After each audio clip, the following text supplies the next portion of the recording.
actually has to do with codes and standards, but you can read it. It's a relatively short article on some of the history of codes and standards. This is lightning codes and standards. I can hand it out because we talked about this CSST and how lightning can perforate it.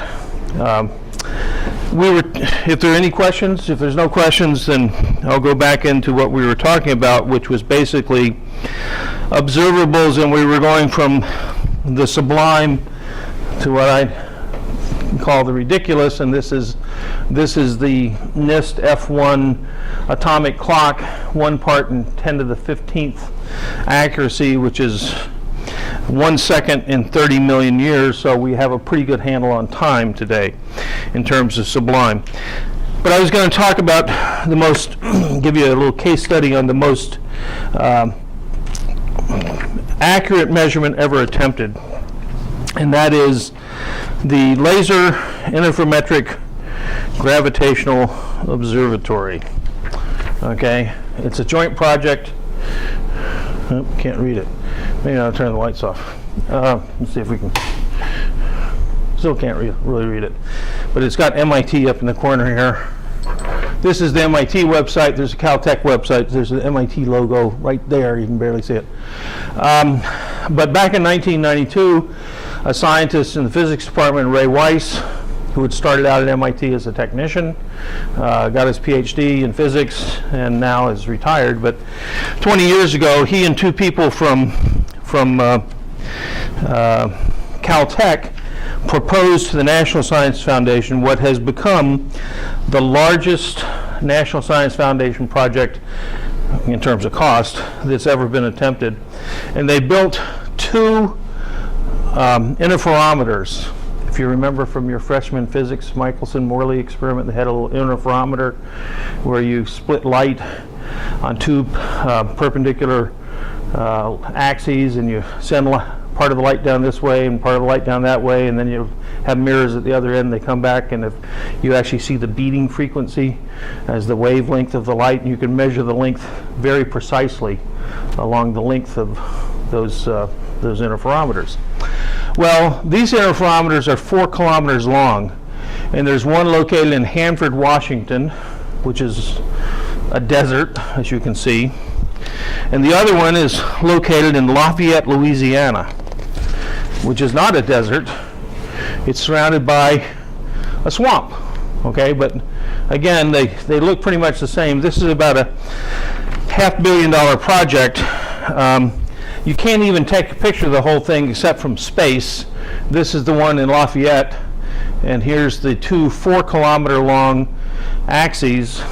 And I had read an article in Science that this was supposed to be 1 part in 10 to the 23rd, which is the accuracy they're trying to measure. So I had worked with Ray. I actually worked on welding of the beam tubes.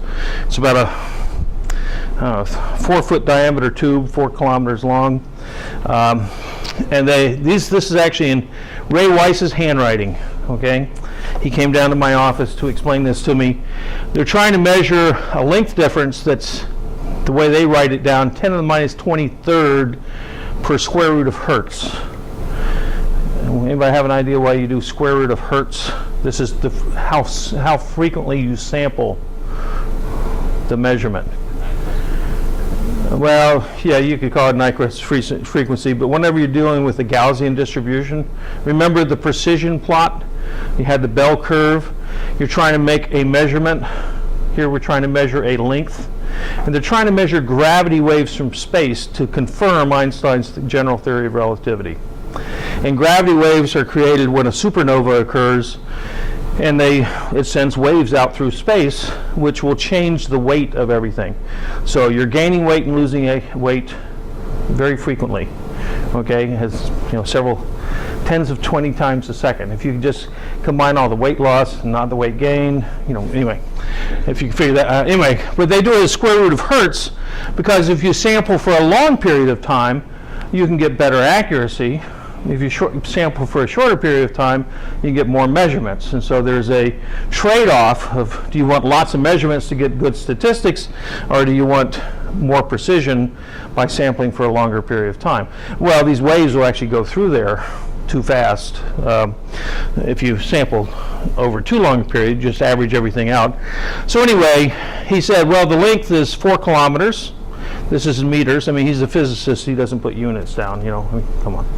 What do we need units for if you're in physics?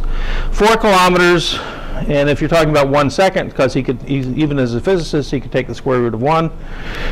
And the change in length that you're trying to measure, if it's 10 to the minus 23rd, would then be over 4 kilometers, 4 times 10 to the minus 20 meters per square root of hertz. If you're going to sample, make measurements 10 times a second, you lose basically threefold in your accuracy, okay, or your of your measurement, because you're sampling too fast, faster than a second. So it's 1 times 10 to the minus 19 meters is what you're going to try to measure as a distance with these things.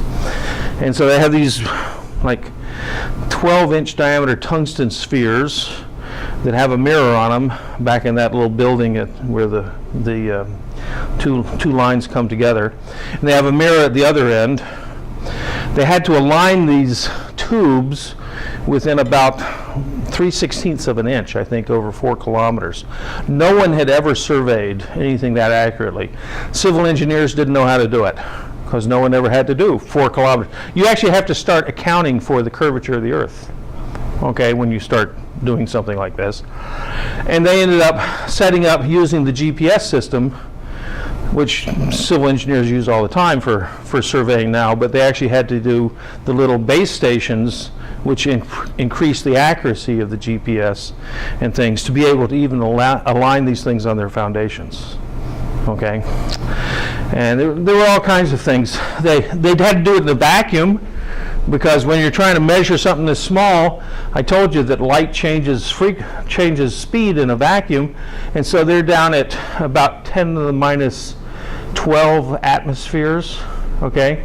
And in fact, the primary impurity is hydrogen, and one of the things that they worked on, they had undergraduates and others working on this, was taking the stainless steel and developing the right way to oxidize the surface of the stainless steel vacuum chamber so it wouldn't outgas hydrogen, very much hydrogen, at 10 to the minus 12 atmospheres. Because, 10 to the minus 12 atmospheres, when you're dealing with 10 to the minus 19, you can get, doesn't take very much contamination to throw you off, right? And it's this 10 to the minus 12 atmospheres of hydrogen, and there's a little helium in there too, that they can't, they have some diffusion pumps. If they had done it the conventional vacuum technology way, they would have been spending like $20–30 million a year just in energy costs to pull the vacuum. So they had to develop a vacuum system that was so tight, so hermetically sealed, that they could do it with a couple of vacuum pumps that would fit in this room, okay, for this whole beam tube. And that was a whole new technology in terms of vacuum technology. So they pushed the limits on surveying technology, vacuum technology, outgassing of surfaces.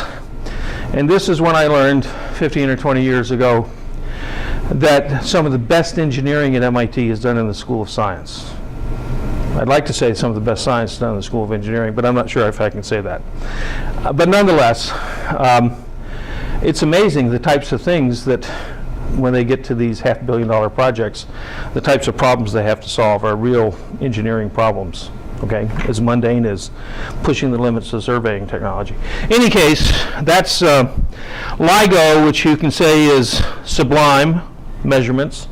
If you think about 10 to the minus 19 meters, which will be how much gravity waves change the location of this tungsten sphere, which holds the mirror, that's significantly smaller than the diameter of the nucleus.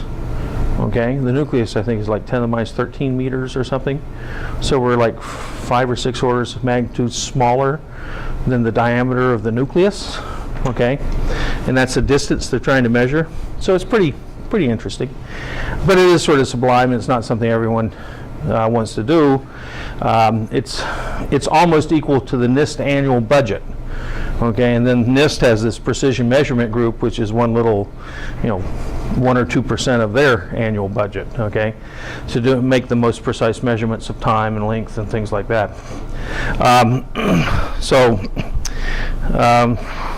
That's what we do for big science. Now let's talk about the ridiculous, okay? And the ridiculous, well, does anybody know what I'm going to do for the ridiculous with my grinder and my steel rods? We're going to go to spark testing, chemical analysis a la 1900 steels. It turns out that different compositions of steel will produce different amounts of sparking. And so I have, this is 1018 steel. This is regular old carbon steel.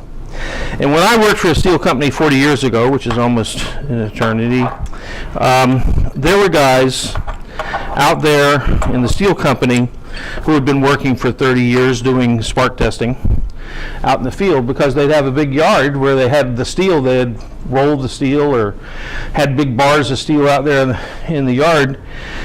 And they're supposed to be labeled, but they didn't have fancy laser marking, permanent marking and stuff. And these guys could take a grinder. They didn't have nice battery operated grinders 40 years ago. But if I take a grinder, I get sparks off, right? And those sparks are different than if I take another piece of steel. This happens to be 440C. And you may not be able to see the difference here. Well, actually, you can on this one. There were hardly any sparks, right? This is a stainless steel, this is a carbon steel. But in fact, I have a bunch of other steels here.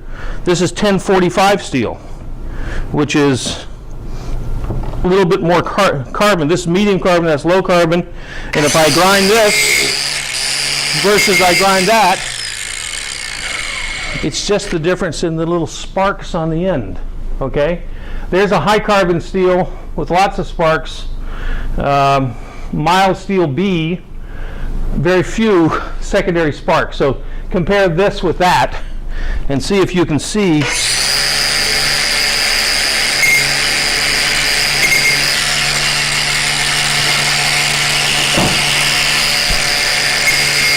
Do you see the secondary sparks on that one? There's some secondary sparks on this one, but they're not as intense.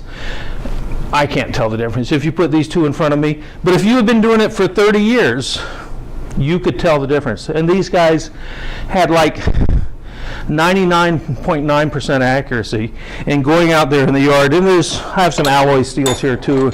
And they're all a little different. Tungsten steels, molybdenum steels. The most dramatic is stainless steel versus carbon steel. And you can see stainless steel doesn't spark very much. It doesn't oxidize well. So this is all a question of how the steel oxidizes. Pretty ridiculous way to do things, right? We don't use, there's not people, the people who could do this have all retired or died. And in fact, what we do now is we have little $15,000 guns. Oh, we don't have one in the department.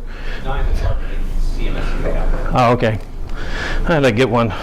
Or maybe we can check it out and we can bring it. But it's got a little radioisotope in it, which generates the gamma rays.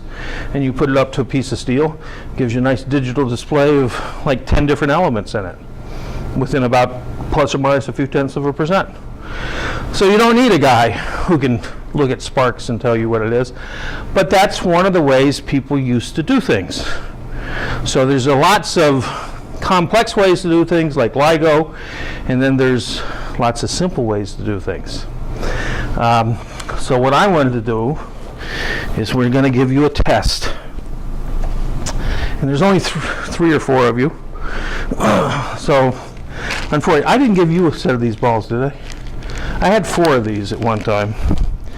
And I can, oh, wait a second. Maybe I found my 4th. I just found my 4th. So each one of you can do this. We're going to do in-class lab. This is the balls tend to run away from you. So you can be number 2, you can be number 4. You can be number 3, and you can be number 1.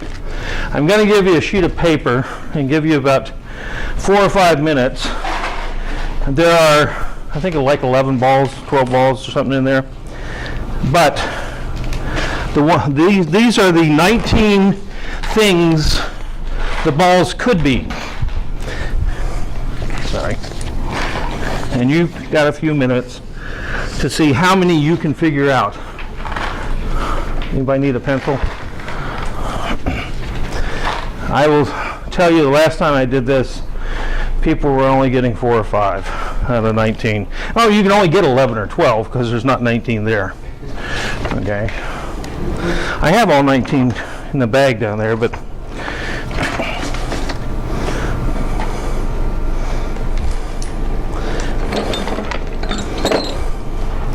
and then after we do that,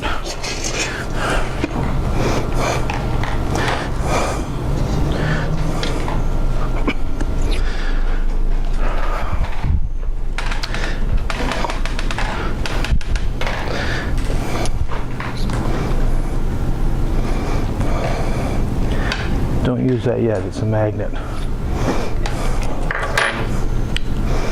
Don't use it yet.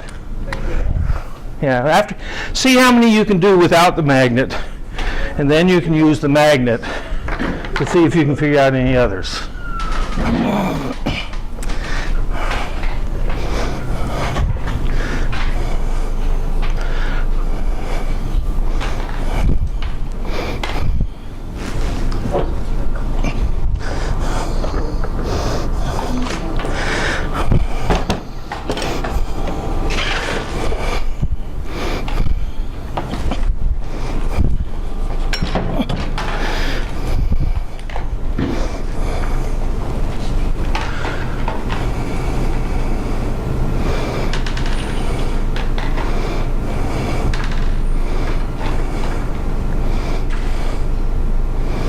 And some of them you may be able to say it's either A or B, number 10 or number 12, right? Like I think most of you can figure out you have a rubber ball, but there's 2 different types of rubber, and you probably can't tell the difference, right?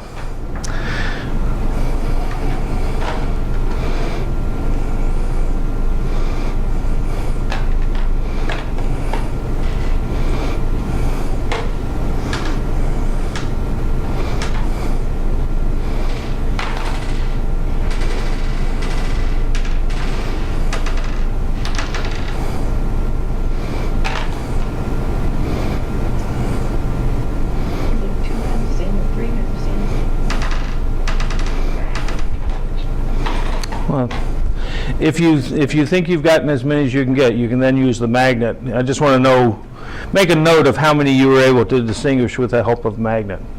And I will tell you that you can distinguish certain types of stainless steel by magnetism.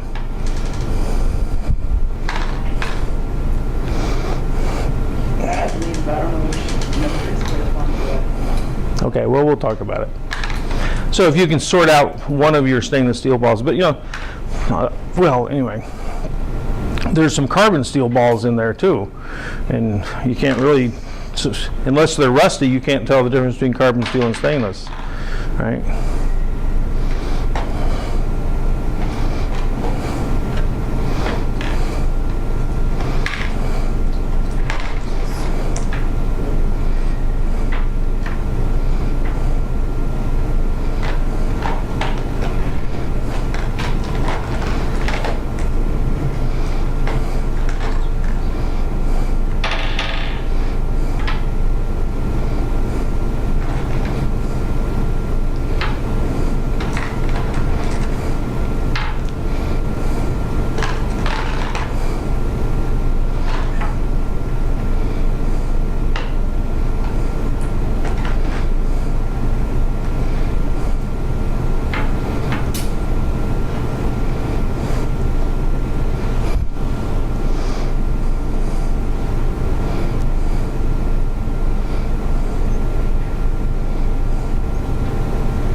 By the way, there are no duplicates in there.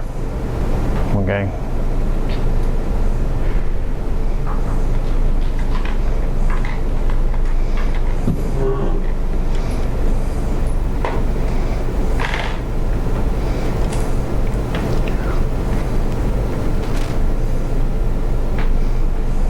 That it's not necessarily that easy, but what properties, you're actually using the properties of the material to distinguish the materials, right?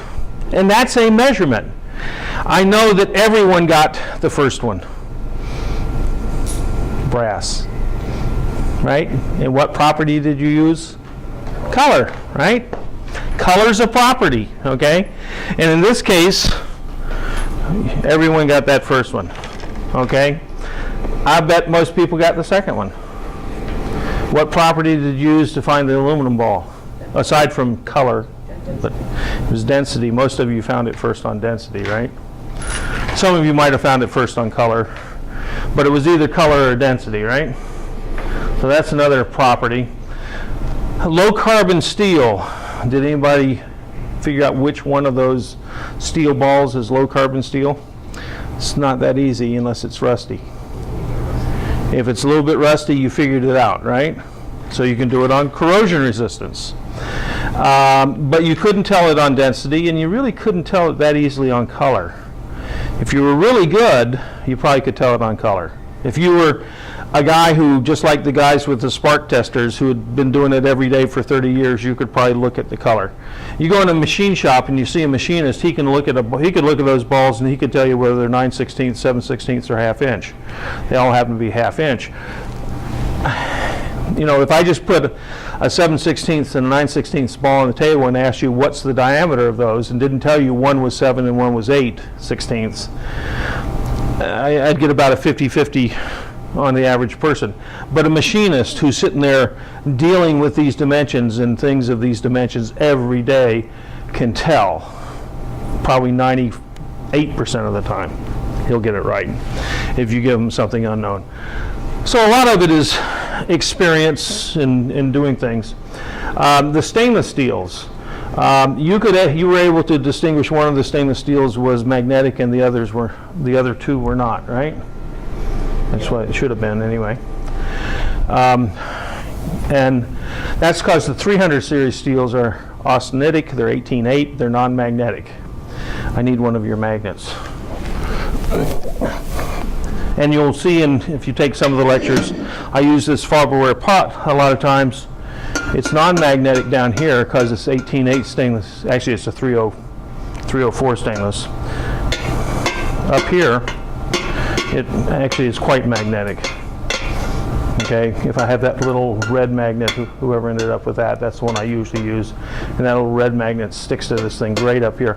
And that has to do, if you take my forming course, which is deformation processing, I use this and I've used it in some other courses. Students complain I use the same props in different classes. Well, okay. I only know certain things, you know. We're all limited. Pardon me? I bought them for 3014, and I don't know if we ever got to use them in 3014. But I did buy them for 3014. I don't remember if we did this in 3014, but I remember you talking about it. Yeah, I think I may have talked about it in 3014 that we were going to do it, and then, you know, in the little labs we always ran over. But this was always going to be a fill-in in the lab if we had a couple of minutes at the end of the day. I made these up. The rubber balls. So anyway, the stainless steel balls, if you know enough about stainless steels, you could separate the 440C. The tool steel is also magnetic, M50. So the low carbon steel and the M50 are both magnetic. The 440C is magnetic. You got 3 magnetic balls, which you found 3. I saw you picking up 3 balls with the cow magnet, right? By the way, that's a cow magnet. The 2 of you up in the front row got the cow magnet. You know what a cow magnet is? It's a stainless steel magnet. So it's made out of a 400 series stainless. And it's designed to stuff it in a cow's mouth and make them swallow it. And it goes down into the cow's belly because cows tend to eat a lot of scrap metal. And the scrap metal can tear up their intestines. And so if you have something that holds it in the belly before getting to the intestines, eventually the hydrochloric acid in the stomach will digest the steel before it tears up their intestines and their udders. So they actually, dairy cows get to eat a magnet.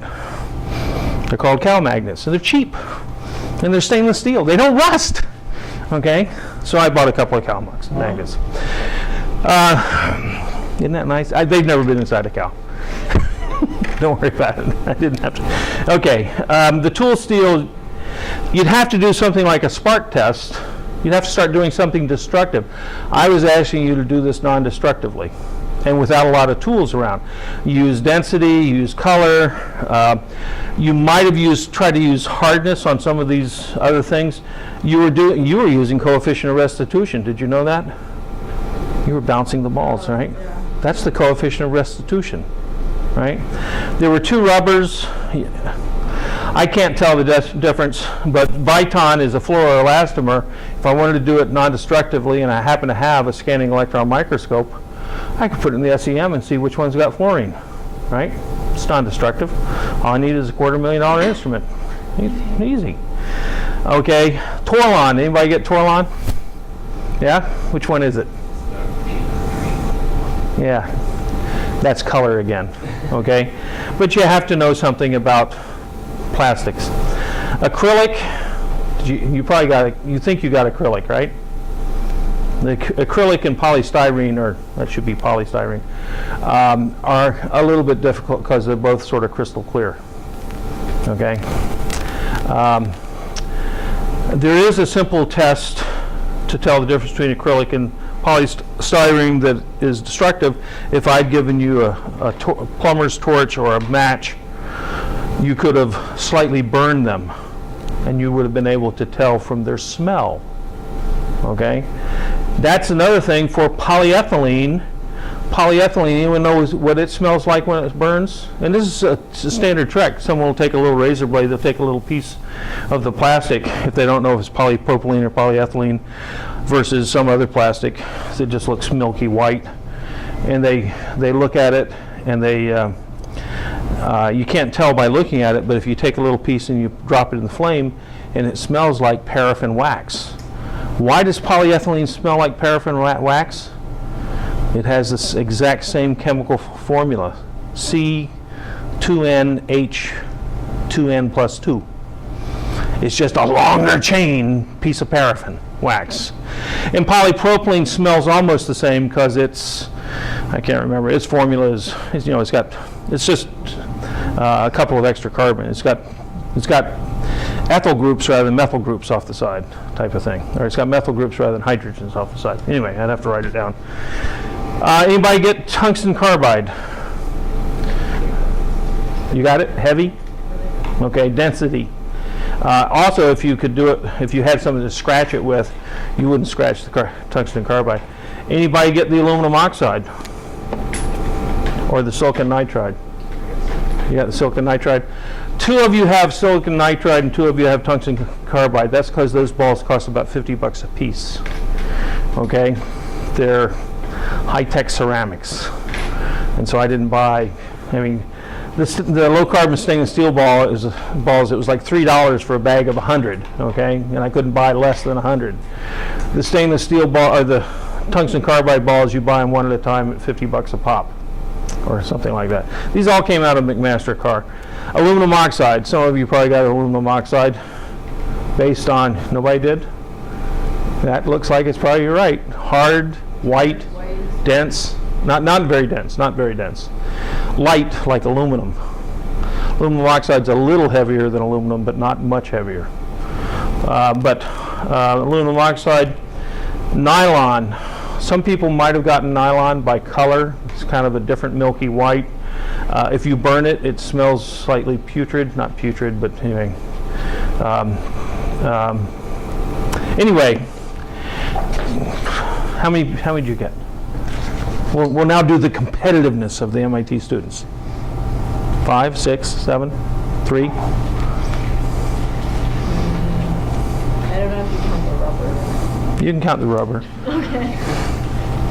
Hey, look. You got like 4. 4, okay. Did you count the rubber, I got 5, but I didn't know which rubber it was. Yeah, okay. 5, 3, or 4. 19. Yeah. You think. I only had 16 balls, but I got all 19. You got, actually it looked like you were getting about 10. Yeah. And that's because you've been working in a lab with a lot of these different things for a couple of years now, right? So again, there's the experience factor, okay?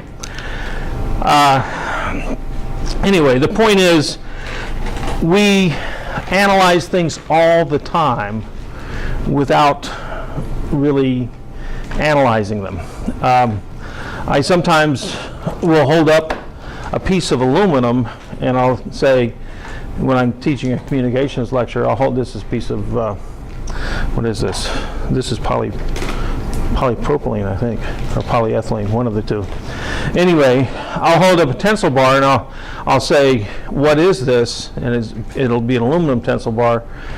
And I always say a civil engineer will say it's a piece of metal, okay? Or they may say it's a tensile bar, okay? Mechanical engineer will say it's a piece of aluminum, and a materials engineer might say it's a 6061 T6. In that everybody has a different language, even though we're speaking English. They all have a different lexicon that they tend to use and a different level of specificity, okay? So far as that goes. But anyway, so now you've learned a little bit about how we measure some of the properties, and a lot of these are very, very, well, I could call it the ridiculous, but they are very practical. If we start talking about the practical in measuring things, and we talk about mass, length, and time, let's start with length. We might start with the tape measure. And a tape measure might give you 1 part in 20. You know, maybe you can get a little better, but I mean, you don't do too much with a tape. A ruler, well, there's this type of ruler, which is not much better than a tape measure.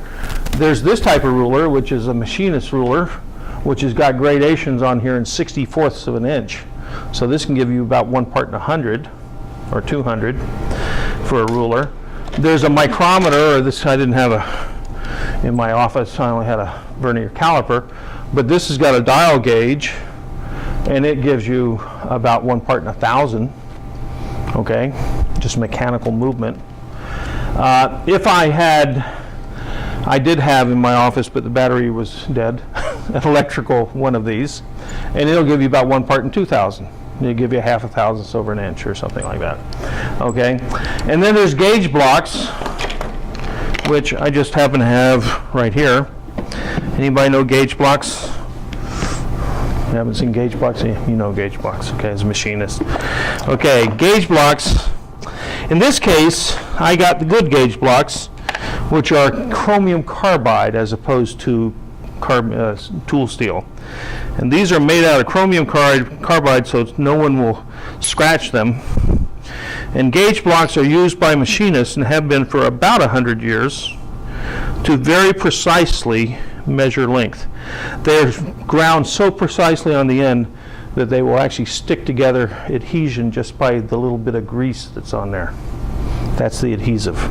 Take my adhesive bonding course and you'll learn about ringing together gauge blocks. These gauge blocks come with a certificate of calibration. These are called Weber blocks because they're made by Starrett, but the traditional name is Johansen blocks or Joe blocks because those were the first ones that were made.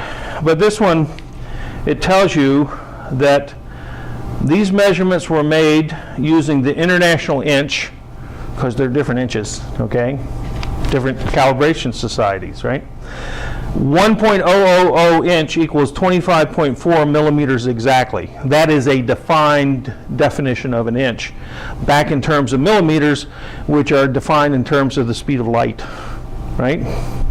So you actually have to, when you're talking about calibrations, you actually have to start defining what standard you're calibrating to. Calibrated at 68 degrees Fahrenheit, 20 degrees C, 45% relative humidity maximum. Woo! And the accuracy of these things is about, for 1 inch gauge blocks, it's about 2.02 microns which is 0.8 microinches, 8/10 of a millionth of an inch. And for 2 to 4 inches, it's double that and other things. But you can get these in different levels. If you pay enough, you can get them calibrated back to NIST.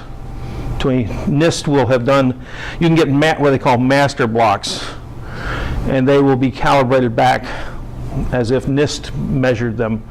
And you know, the company makes them and they send them back to NIST. NIST measures them to their standards, okay? So there's all kinds of different ways to get measurement of length. And you can measure with these, if you control the temperature, you can measure these to easily 50 millionths of an inch. That's kind of the standard. You can get them down to 10 microinches, okay? Why do you have to specify the temperature? It turns out the coefficient of thermal expansion, the limits on these things are at this end, it's the temperature. The steel typically has a coefficient of thermal expansion of about 10 to the minus 5 per degree C. Go look it up. It's just the material properties. That means if your room isn't a constant temperature, you know, within 1 degree C, that 10 microinches becomes another 10 microinches for every degree centigrade. Okay? Down here at the tape, years ago I stole from my wife's sewing kit, which I think she got from her mother. It was a cloth tape measure on a roll. And I liked it because I could take it with me and it rolled up about the size of a dime, ½ inch thick. And I could wheel that out and measure inches. Now I can get small little tape measures, and these are actually metal. They don't stretch much because they're metal. But that little cloth tape, if you stretched it very far, you change the length. Okay? So whether it's temperature or it's just the modulus of the material you're making it out of, plastic rulers are not as accurate as metal rulers because they have 10 times the coefficient of thermal expansion. Okay? But you don't always need it. Many times, 1 part in 20 is plenty. You know, if you're cutting a dressmaking pattern, that's all my mother-in-law needed, okay, when she was making dresses, okay? Who cares if it's off by a 1/16 of an inch? You're going to sew it up and make a seam out of it anyway, right? So, in any case, you can improve things, like I said, by about a factor of 2 by going from a mechanical dial to an electronic dial, okay? And electronic dials are cheap. They're as cheap as the mechanical ones now, due to improvements in semiconductors and stuff. Okay, so that's measurement of length. But let's think a little bit more about length.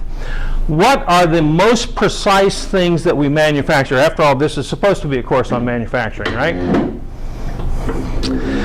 In parts per thousand or parts per billion, what are the most precise things we manufacture? What products? When someone asks you a question like that, or when I ask you a question like that, you have to go to the extremes. What's the extreme of a commonly manufactured product today in terms of small? A microprocessor. A semiconductor chip, which is 1 centimeter square, right? So we got the major length dimension. So it's just a little square piece of silicon, 1 centimeter on the side, right? And what type of tolerance do I have to hold on that thing today? 10 nanometers. Okay, whatever. About 10 to the minus 8 meters. This is 10 to the minus 2 meters. That's 1 in 10 to the 6th. Okay? You got to worry about thermal expansion. Okay? They are actually doing lithography where they use mask to print the structures, and maybe you're right, maybe it is within a nanometer, but it's not really. It's really, they're talking they're talking 20 nanometer feature lengths or 13 nanometers, depending. Go look up on the Intel website what they're at right now. But I just bought some jump drives, a pack of 3 for 20 bucks at Costco yesterday, 16 gigabytes on a jump drive, right? And you can get 64 gigabytes if you want to pay 80 bucks today. So I threw them on my desk with the 2 gigabyte ones, and somewhere on my desk I have a 128 kilobyte jump drive, right? It's probably 10 years old, but they keep on marching down in greater and greater precision. Why are they limited to 1 centimeter in length? Typically, if you take my joining course, you'll learn it's the same thermal expansion problem. If the things get too big, they have to be attached to a substrate that has a different coefficient of thermal expansion, and they do heat up 30, 40, 50 degrees centigrade in service, and you figure out what the delta T is, and you might crack them, okay, if you make them very big. The military's made 2 inches on a side, okay, for super duper, you know, things. But you have to do all kinds of thermal management, they call it, in the semiconductor business. So what's the other extreme? What's the next largest thing we tend to build that has no expansion joints? You can think of highway bridges that go for 20 miles, right? But they have all kinds of expansion joints. So that doesn't count. These are chips. The other ones are at the other end. They're called ships. Ships to ships, okay? Okay. So a ship, 300 meters long, 1,000-foot long ship, and when you weld these things together, how closely do you have to get that ship plate to line up before you weld it? About a millimeter, let's say. And so that's 3 times 10 to the 5th. So who wins? Well, it turns out Intel's winning now. A few years ago, the ships were winning. Shipbuilding 10 years ago was the most precise in parts per million, or parts per billion, was the most precise manufacturing we did. I now have to admit that the semiconductor guys are getting down there too. Build bigger ships. So I told you about Catherine Gebbe yesterday, I think, this woman who went to Bryn Mawr and Harvard and MIT and PhD in physics and heads up the atomic clock group at NIST now. And I caught her at the break and I asked her, do you know what this, because she's now in the manufacturing group at NIST, but she's a physicist, right, experimental physicist. So I asked her at the break, I said, do you know what the most precise manufacturing there is? And she says, and, you know, because they like to talk in parts per million, you know, or parts per billion, or parts per trillion. These kind of one part in so many pieces. And she says, no. I said, it's shipbuilding. And she looked at me, and I pointed out these numbers to her. Oh, you know, so she could relate to, you know, 1 part in a million or so. And she says, well, how do they do it? I said, if the sun goes behind a cloud, the ship changes shape by ½ an inch, and you got to have them aligned within a millimeter. She says, well, how do they do it? I said, great big 100-ton jacks. Okay, they just squeeze them together. It kind of shocked her because she's been dealing with little micro, you know, ultra precise things. And the practical in the case of shipbuilding is you just use a bigger hammer, basically, okay, to pull it together. You don't use a bigger hammer when you're making semiconductors. So we're at 2 extremes, okay? So you got your quantum mechanical end and you got your astrological end. Actually, we're not an astrological end, like, okay. But electrical readouts have improved our ability, but by really only about a factor of 2. So that's mass and length. We can do time, we can do weight fairly quickly. Yeah, we can, because that clock is behind, or it's too fast. Weight, a mechanical scale, a bathroom scale that's non-electronic, was the old mechanical scales. It's probably only good to plus or minus a pound, right? Unless you get a really good one, okay? It's got compensations and stuff. But, okay, one part in 100. If I use an electronic scale, boy, you can get your weight to 1/10 of a pound now, right? Whether that's accurate or not. But for precision, reproducibility, that's accurate, okay?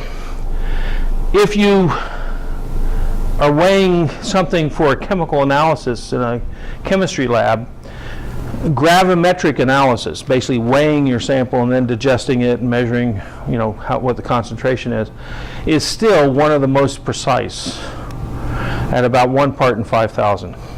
If I'm analyzing gold, they still use the fire assay technique. And if you were in the materials department 120 years ago, you would have taken a course in fire assay. There's a safe down in the basement where they used to keep the gold and stuff. I mean, this is, the buildings were built, in 1917. They were probably still teaching as part of the undergraduate labs fire assay, where you basically, you weigh the carat gold or whatever the gold is on a very precise balance, and you can do this to 1 part in about 5,000 if you do it properly. And then you digest it. In this case, you digest it by throwing it into a bath of lead. Okay? And then you burn off, oxidize away the copper and the zinc and everything, and you are left with gold and silver. And the lead and the gold are immiscible if you look at the phase diagram. So you got a little button of gold at the bottom with the lead floating on top. Gold's more dense than lead. And you take off and just pop off that little button. You then roll it out in a rolling mill, and you then put it in an acid. It's not hydrochloric. Maybe it's nitric. I think it's nitric. No, you dissolve the gold. I think it's just straight nitric. And you dissolve away the silver in this very thin strip. And then you weigh the gold. And you can get gold that's, by this process, you actually are refining the gold to like 99.999% pure, and you weigh it, and you get 1 part in 5,000. It's the most accurate way of doing it. It's still the most accurate way. I actually was given this job 25 years ago, 30 years ago, to come up with a better process than fire assay. And back then we couldn't do it. We're getting very close now with some of the inductively coupled plasma. You probably get 1 part in 2,000. But the standard, if you are doing a fight over people about what's the concentration of your gold, and let's face it, 1 part in 5,000, if you're dealing with $50 million worth of gold, 1 part is $10,000, right? It's worth being accurate, right? So, in any case, the standard is still fire assay, which has been done for several thousand years, okay? But in fact, over the last 25 years, we've probably improved the other stuff, so it's probably 10 times better, the inductively coupled plasma. And it's starting to get close. But in any case, what are the limitations? The limitations on weight: wind, vibration, and fingerprints. If you've ever had to go in a lab and measure something as precisely as possible, the balance, even if it's electronic, is probably sitting on a marble table that's like 3-inch thick legs of solid marble, and you've seen these, right? They're called weighing tables. Lots of mass to cut down the vibration. It will be inside a glass enclosure. Professor Allen, if you look in his office, he's got an old balance, and it's got the glass enclosure for the pan balance. And you have to wear white gloves, no fingerprints. In fact, it's best if they're lint-free gloves. Your fingerprint can set something off by 1 part in 1,000. Okay? So those are some of the limitations to weighing, but weighing is still one of the best.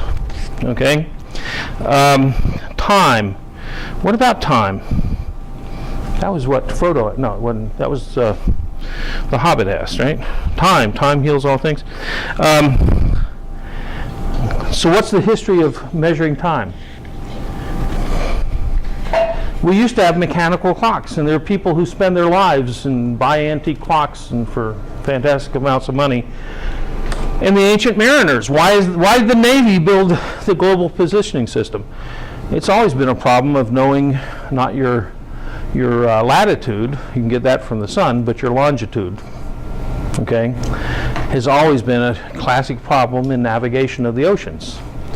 So you need to know your time very precisely to know what longitude you're at in the day, to know where you are in the ocean.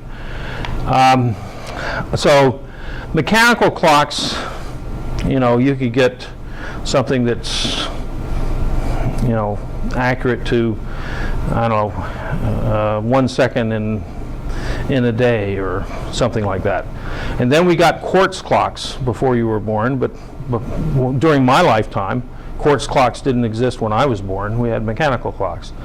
But quartz clocks came along, and that's 1 part in 10 to the 5th, whereas a mechanical clock might be 1 part in 10 to the 4th.